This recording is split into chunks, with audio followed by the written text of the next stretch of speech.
राधे राधे। वैसाख के पुण्य महीने में आज आप सुनिए वैशाख मास महत्तम कथा अध्याय 4। वैशाख में पालन किए जाने वाले पवित्र अनुष्ठान। नारद ने कहा, वैशाख माह में व्रत करने वाले व्यक्ति को निम्नलिखित 8 कार्यों से बचना चाहिए। शरीर पर तेल लगाना, दिन में सोना, शंख के बर्तन में भोजन करना, पलंग पर सोना, घर में स्नान करना, वर्जित भोजन खाना, दिन में 2 बार भोजन करना और रात में भोजन करना। जो व्यक्ति वैशाख माह में व्रत रखता है और कमल के पत्ते पर भोजन करता है वह पापों से मुक्त हो जाता है, वह विष्णु लोक में प्रवेश करेगा। वैशाख माह में दोपहर के समय थके हुए ब्राह्मणों के चरण धोने चाहिए। यह एक पवित्र अनुष्ठान होगा, समस्त पवित्र अनुष्ठानों में श्रेष्ठ अनुष्ठान।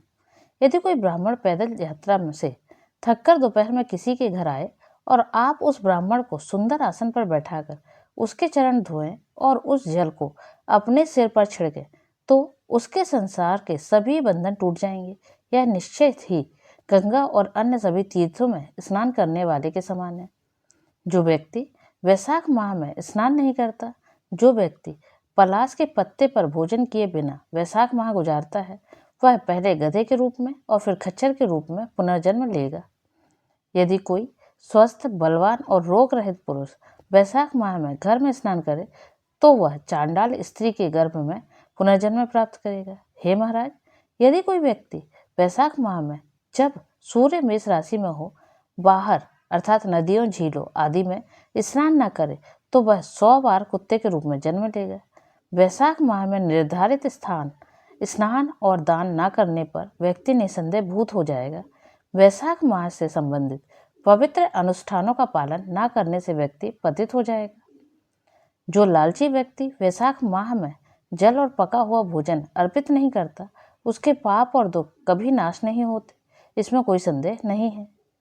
जो व्यक्ति विष्णु का भक्त है और वैशाख माह में नदी में स्नान करता है, वह 3 जन्मों में के सिंचित पापों से मुक्त हो जाता है, इसमें कोई संदेह नहीं है।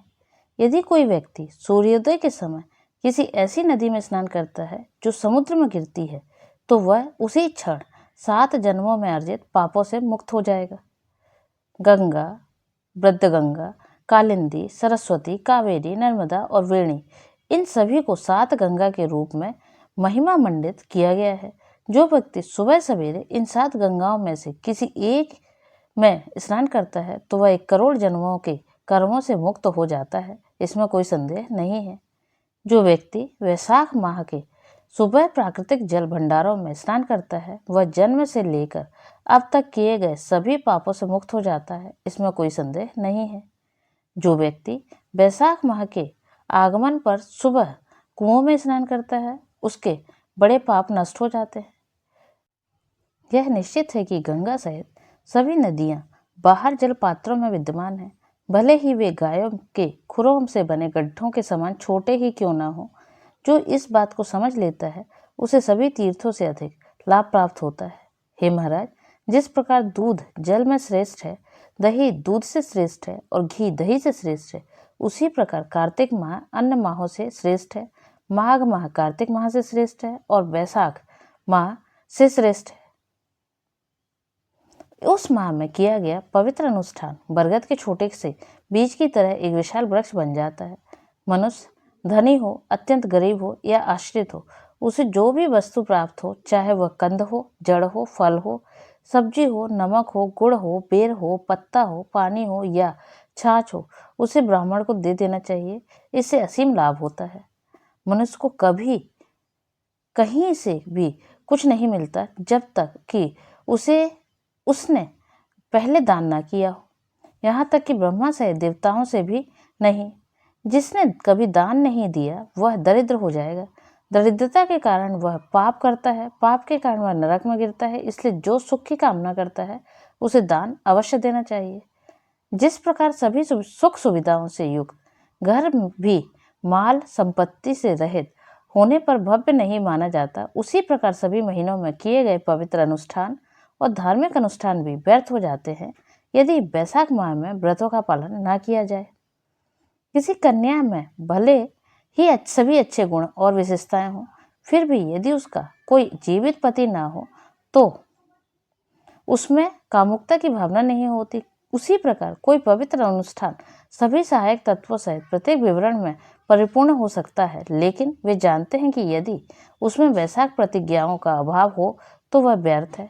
जिस प्रकार दयालुता के बिना अन्य सभी गुण व्यर्थ हैं, उसी प्रकार वैशाख व्रतों में बिना सभी धार्मिक अनुष्ठान व्यर्थ है। किसी सब्जी में भले ही सभी अच्छे गुण और सामग्रियां हों, लेकिन नमक के बिना उसका स्वाद नहीं आता। उसी प्रकार वैशाख व्रतों से असंबद्ध पुण्य कर्मों का सहारा अच्छे लोगों को नहीं लेना चाहिए, ना ही वे पुण्य प्राप्ति में सहायक होते हैं। एक युवती चाहे कितनी भी सुंदर हो और उसके पास सारे आभूषण हो, उचित वस्त्रों के बिना वह शोभा नहीं दे सकती। इसी प्रकार पुरुषों द्वारा बड़ी कुशलता से संपन्न किए गए धार्मिक अनुष्ठान भी वैशाख अनुष्ठानों के बिना शोभा नहीं देते। अतः यह निर्धारित किया गया है कि वैशाख माह में सभी प्रकार के प्राणियों द्वारा सर्वथा धार्मिक अनुष्ठान किए जाने चाहिए। मधु का वध करने वाले भगवान विष्णु को ध्यान में रखते हुए भक्त को सुबह के समय जब सूर्य मेष राशि में हो स्नान करना चाहिए और फिर विष्णु की पूजा करनी चाहिए, अन्यथा वह नरक में जाएगा। महिरथ नाम का एक राजा था। वह कामुक और वासनापूर्ण था। उस पर उसका कोई नियंत्रण नहीं था, लेकिन वैशाख मास के में पवित्र स्नान करने के कारण वह सीधे बैकुंठ गया। वैशाख माह मधुसूदन देवता के साथ एक लाभकारी माह है। यह तीर्थ यात्रा, तपस्या, यज्ञ, दान और होम जैसे विभिन्न पवित्र अनुष्ठानों के लिए अधिक लाभ प्रदान करता है। प्रार्थना का मंत्र। हे मधुसूदन, हे देवों के स्वामी, मैं वैशाख माह में सूर्योदय के समय जब सूर्य मेष राशि में हो तब स्नान करूंगा। हे माधव, इसे बाधाओं से मुक्त कर दीजिए। अर्घ्य मंत्र। वैशाख माह में जब सूर्य मेष राशि में होता है तब मैं सुबह के स्नान में लगा हुआ हूँ। मैं तुम्हें अर्घ्य दूंगा। हे मधुसूदन, इसे स्वीकार करो। हे गंगा सहित सभी नदियों, मेरे द्वारा अर्पित अर्घ्य स्वीकार करो। हे तीर्थों और भंवरों, मेरे द्वारा अर्जित अर्घ्य स्वीकार करो। प्रसन्न रहो। हे यम, आप ही सर्वोत्कृष्ट हैं। आप ही पापियों को दंड देते हैं। आप सभी को निष्पक्ष दृष्टि से देखते हैं। मेरे द्वारा दिए गए अर्घ्य को स्वीकार कीजिए। आप ही बताए गए लाभ के प्रदाता बनिए। भक्त को इस प्रकार अर्घ्य अर्पित करना चाहिए और फिर पवित्र स्नान करना चाहिए। इसके बाद वह 2 वस्त्र धारण करके सभी अनुष्ठान करता है। वह वसंत ऋतु में खिलने वाले फूलों से मधुसूदन की पूजा करता है। फिर वह इस माह की स्तुति में विष्णु के दिव्य वृत्तांतों और उपाख्यानों को सुनता है। वह 1 करोड़ जन्मों में के कर्मों से अर्जित पापों से मुक्त होकर मोक्ष प्राप्त करता है। वह ना तो पृथ्वी पर, ना स्वर्ग में और ना ही पाताल लोक में कभी कष्ट भोगेगा। वह किसी गर्भ में पुनः जन्म नहीं लेगा। वह आगे स्तनपान नहीं करेगा, अर्थात मुक्त हो जाएगा। जो व्यक्ति वैशाख माह में शंख के पात्र में भोजन प्राप्त करता है, वो अच्छी कहानियां नहीं सुनता, जो पवित्र स्नान नहीं करता या दान नहीं देता, वह नरक में गिरता है। किसी तरह 1000 ब्राह्मणों की हत्या का पाप तो दूर हो सकता है, परंतु वैशाख माह में स्नान न करने वाले का पाप कभी दूर नहीं हो सकता। वह नीच मनुष्य निश्चय ही जीवित रहते हुए भी मृत है। जो वैशाख माह में स्नान नहीं करता, यद्यपि उसका शरीर उसके बस में है, वह जल में निसंकोच प्रवेश कर सकता है और उसमें रह सकता है, और इसकी जीव इतनी स्वतंत्र है कि वह हरि का उच्चारण कर सकता है, परंतु ऐसा ना करे। यदि कोई मूर्ख और भ्रमित आत्मा वैशाख माह में मधुसूदन की उपासना किसी न किसी प्रकार से ना करे, तो वह असुर के रूप में पुनर्जन्म लेगा।